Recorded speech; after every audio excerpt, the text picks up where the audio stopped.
পৃথিবীর ইতিহাসে কোথাও নাই প্রধানমন্ত্রীর মেয়াদ, আমরা সেটাও মেনে নিয়েছি। ডাল মে কুচ কালা নেই পিলা হয়। আমরা সেই সময় বুঝে গেছি ঐক্যমত্য কমিশনের একমাত্র উদ্দেশ্য হচ্ছে নির্বাচনকে প্রলম্বিত করা। যদি যুদ্ধের সময় আমরা শহীদ হয়ে যাই, এই জাতি কি আমাদেরকে মনে রাখবে?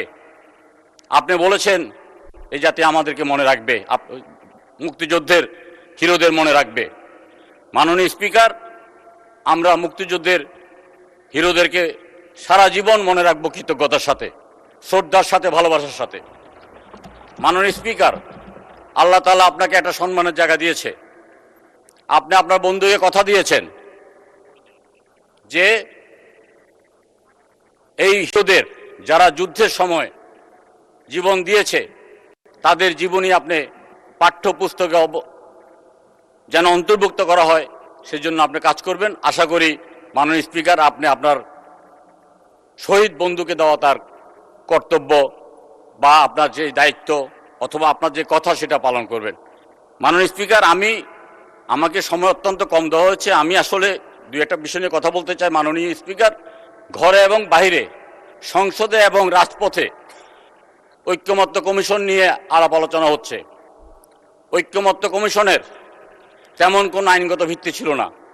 আমাদেরকে প্রথম মিটিংয়ে ডেকে তারা বোঝানোর চেষ্টা করছে যে ভোটারদের বয়স 17 বছর করতে হবে, প্রার্থীদের বয়স 23 বছর করতে হবে এবং সংসদের মেয়াদ 4 বছর করতে হবে। তখনই আমরা বুঝে গিয়েছি ডাল মে কুচ কালা নেই পিলা হয়। আমরা সেই সময় বুঝে গেছি ঐক্যমত্য কমিশনের একমাত্র উদ্দেশ্য হচ্ছে নির্বাচনকে প্রলম্বিত করা, নির্বাচনকে বিলম্বিত করা। সেই সময় বিএনপির পক্ষ থেকে যিনি প্রতিনিধিত্ব করেছেন জনাব সালাউদ্দিন সাহেব, তিনি অত্যন্ত চৌকস এবং বুদ্ধিমত্তার সাথে তিনি বিষয়টিকে মোকাবিলা করে জাতিকে নির্বাচনমুখী একটা ট্রেনে উঠিয়ে দিতে পেরেছেন এবং নির্বাচন হয়েছে। আমরা বলেছি যে যতটুকু আমরা ঐক্যমত্য পোষণ করেছি ততটুকু আমরা বাস্তবায়ন করব। 84টা প্রশ্নের মধ্যে প্রায় 68টা প্রশ্নে আমরা একমত হয়েছি। যেটার সাথে আমরা একমত হই নাই, মাননীয় স্পিকার, সংসদ নেতা এবং প্রধানমন্ত্রী এক ব্যক্তি হতে পারবেন না। আমরা এটার সাথে দ্বিমত পোষণ করেছি। পৃথিবীর ইতিহাসে কোথাও নাই, পৃথিবীর ইতিহাসে কোথাও নাই প্রধানমন্ত্রীর মেয়াদ, আমরা সেটাও মেনে নিয়েছি।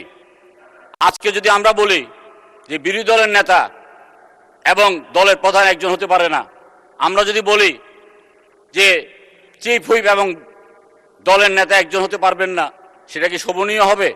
সেটা কি বাস্তবসম্মত হবে?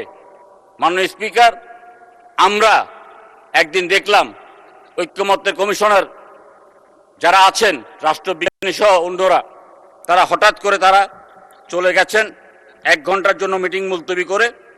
এসে ওনারা একটা প্রস্তাব দিলেন আমাদের সামনে। আমরা ওই প্রস্তাব পেয়ে আমরা একেবারে হতভম্ব হয়ে গিয়েছি। মাননীয় স্পিকার, আমরা দেখলাম যে রাষ্ট্রপতির ক্ষমতা বৃদ্ধি করার জন্য ওনারা যেভাবে প্রস্তাব দিয়েছেন, তাতে করে নির্বাহী বিভাগকে একেবারে ছোট জগন্নাথে পরিণত করার জন্য